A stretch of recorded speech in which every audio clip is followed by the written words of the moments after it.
She should have taken the buyout. Mary Comans just got DOGE'd. The CFO of FEMA got caught going behind Trump's back.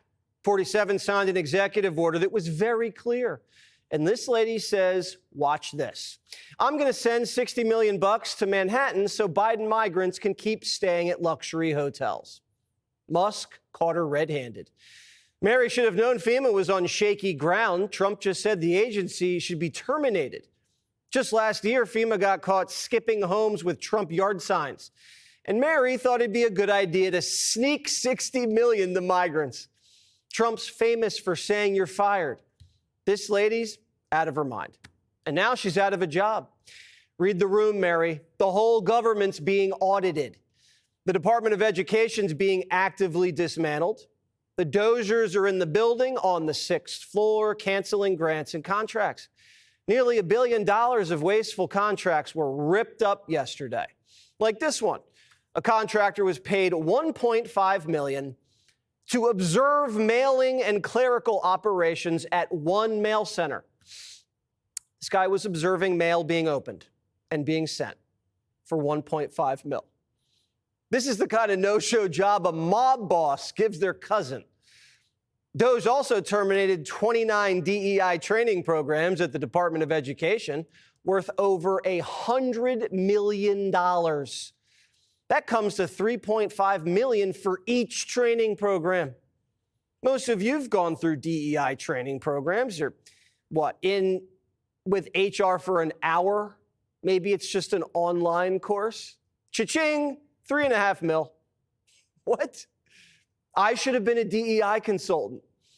One DEI session trained teachers to force students to recognize their privilege and their history of oppression. Half the classroom can't read, but this is what they're doing. DOGE just shredded 18 contracts at the Department of Agriculture. One of them was for Central American Gender Assessment Consultant Services. We were paying a guy in El Salvador to assess gender. What does that have to do with agriculture? Here's another one. Forest and Gender Consultant Services in Brazil. Or this. The Women in Forest Carbon Initiative Mentorship Program. You go, girl. Elon says DOGE also canceled a $17 million contract to provide tax policy advice to Liberia. $17 million to help Africans do their taxes.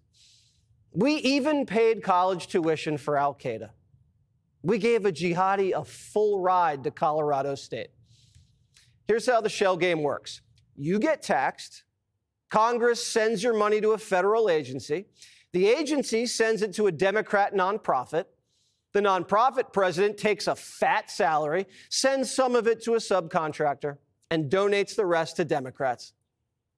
I see a lot of kickback here. There's a lot of kickbacks. A tremendous kickback, because nobody could be so stupid to give out some of these contracts, Yes. so he has to get a kickback. So that's what I got elected for, that and borders and military and a lot of things, but this is a big part of it. And I hope that the court system is going to allow us to do what we have to do. We got elected to among other things, find all of this fraud, abuse. We're $36 trillion in debt. Money's flying out the window. None of the departments can pass an audit. The reason that departments can't pass audits is because the payments don't have a categorization code. It's like just a massive number of blank checks just flying out the building. So you can't reconcile blank checks. You've got comment fields that are also blank, so you don't know why the payment was made. And then we've got this truly absurd, a do not pay list, which can take up to a year for an organization to get on a do not pay list. And this, we're talking about terrorist organizations, we're talking about known fraudsters, known aspects of waste, known things that do not match any congressional appropriation. It can take up to a year to get on the list, and even once on the list is not used. It's mind-blowing. We're literally sending out blank checks that no one can track with no explanation. It's like the system's designed to perpetuate fraud, from USAID to Social Security. There's crazy things like just cursory examination of Social Security, and we've got people in there that are 150 years old. Now, do you know anyone who's 150? I don't. Okay. They should be on the Guinness Book of World Records. They're missing out. So, that's a case where, I think they're probably dead. It's my guess. Or they should be very famous, one of the two. And then there's a whole bunch of Social Security payments where there's no identifying information. Well, why is there no identifying information? Why did it take Musk to find out all this fraud? Social Security administrators are dealing, how should I say this nicely, with people who are about to die. Shouldn't they know around when people usually die? If you're still sending checks to a 150-year-old, nothing rings a bell. If the check hasn't been cashed in 50 years, that's a problem. And if the check has been cashed, that's a problem. Here's why nothing's ever done. Listen. Really, everything is geared towards complaint minimization. So then you understand the motivations. So if people receive money, they don't complain, obviously. But if people don't receive money, they do complain. And the fraudsters complain the loudest and the fastest. They approve all the payments at Treasury. Because if you approve all the payments, you don't get complaints. But now we're saying that, no, actually, we are going to complain. If money is spent badly, if your taxpayer dollars are not spent in a sensible and frugal manner, then that's not okay. Your tax dollars need to be spent wisely on things that matter to the people. I mean, these things, it's just common sense. The complaint system runs Washington. Anytime you try to cut anything, the Democrats, the media, the lobbyists, the NGOs, they all complain. So for about a century, Washington's basically like, okay, we'll just keep sending the money. Washington forgot how to say no. And now every woman in the Amazon rainforest who claims they're a climate consultant gets your money. Do you ever wonder how people work for the government and get so rich? We do find it sort of rather odd that there are quite a few people in the bureaucracy who have ostensibly a salary of a few $100,000, but somehow manage to accrue tens of millions of dollars in net worth while they are in that position, which is, what happened at USAID. We're just curious as to where it came from. Mysteriously, they get wealthy. We don't know why. Where does it come from? And I think the reality is that they're getting wealthy at the taxpayer expense. That's the honest truth of it. Millions of bureaucrats were working for the federal government, working from home, and they never wanted to leave. I wonder why. One reason is because they have it too good, but there was another reason. They weren't allowed to leave. This is actually, I think, a great anecdote because we're told the most number of people that could retire possibly in a month is 10,000. We're like, well, why is that? Well, because all the retirement paperwork is manual on paper. It's manually calculated, then written down on a piece of paper. Then it goes down a mine. And like, what do you mean a mine? Like, yeah, there's a limestone mine where we store all the retirement paperwork. And the limiting factor is the speed at which the mine shaft elevator can move determines how many people can retire from the federal government. And the elevator breaks down sometimes, and then nobody can retire. Doesn't that sound crazy? There's like 1,000 people that work on this. So I think if we can take those people and say, you know what, instead of working in a mine shaft and carrying manila envelopes to boxes in a mine shaft, you could do practically anything else.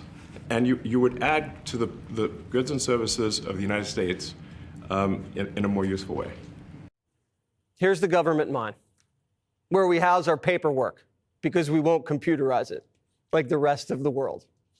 We have 700 people working in an underground tunnel. What are we, Hamas? It's not like it's a top secret bunker. It's just where we keep Mark McGonigal's retirement folder from the Department of Commerce. How are we just finding out about this? There wasn't one whistleblower who was like, hey, Washington Post, I commute to work down a 200-foot mine shaft every day, and there's no computers down here. We do everything with a Bic pen. I can't breathe, and my hand's falling off. I'm literally being shafted. Didn't we pass labor laws in the 40s against this? And Democrats are supposed to be pro-labor. Shouldn't they want to save these workers from these backwards conditions? No. The Democrats want to keep the limestone mine open. Which side are you on? We'll fight against DOGE. We'll fight Elon Musk. No Elon scab within our walls. We'll fight from dawn to dusk. Oh, which side are you on? Which side are you on? Tell me. Which side are you on? Which side are you on? Trump's coming for our unions. He wants us all to fail. He wants us to bow to him, but we want him in jail. Musk wants to rescue these government gremlins from working underground. And what do they want? They want to throw them in jail. Or they just scream. We are all willing to work with anyone who's serious about doing the work of censoring the American people and advancing progress. And for every American who doesn't want some weird Elon Musk suck up, that Elon Musk needs to keep his grubby hands, his greedy, grubby hands off of our government. Situation seemed hopeless in the heart of the Jim Crow South. KKK was very active. Situation seemed hopeless. And I'll tell you, I'm from Jersey, so I look a little differently. I say Trump. I don't swear in public very well, but we have to Trump. The Democrats just came out as pro-Mannschaft and pro-terrorist tuition and pro-blank check. Musk and his teenage deputy big balls are saving us $1 billion a day. $1 billion a day.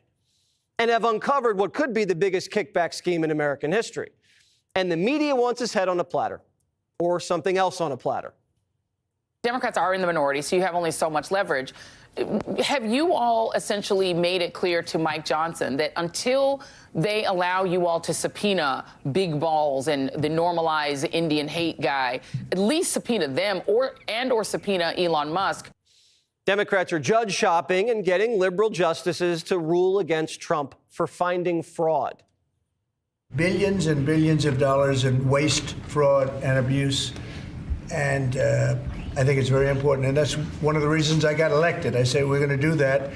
Nobody had any idea it was that bad, that sick, and that corrupt. And it seems hard to believe that judges want to try and stop us from looking for corruption, especially when we found hundreds of millions of dollars worth, much more than that, in just a short period of time. And we want to weed out the corruption. And it seems hard to believe that a judge could say, we don't want you to do that. Well, so maybe we have to look at the judges, because that's a very serious, I think it's a very serious violation. Bill Clinton, Al Gore, Barack Obama. Democrats used to be about modernizing government and fighting corruption. So did the media.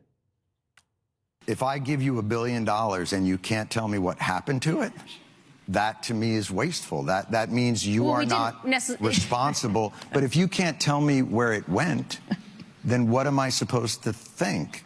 And when there has been reporting, I mean, this is not, look, I'm not saying this is on you and that you caused this, but I think it's a tough argument to make sure that I didn't cause it. an $850 billion budget to an organization that can't pass an audit and tell you where that money went, like, I think most people would consider that somewhere in the realm of waste, fraud, or abuse, because they would wonder why that money isn't well accounted for.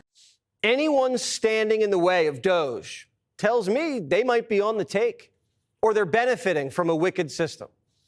Democrats just got slaughtered in every battleground for putting illegals over citizens, teacher unions over students, criminals over victims, transgenders over girls. And the first war they wage against Trump puts corrupt bureaucrats over hardworking taxpayers. Good luck with that.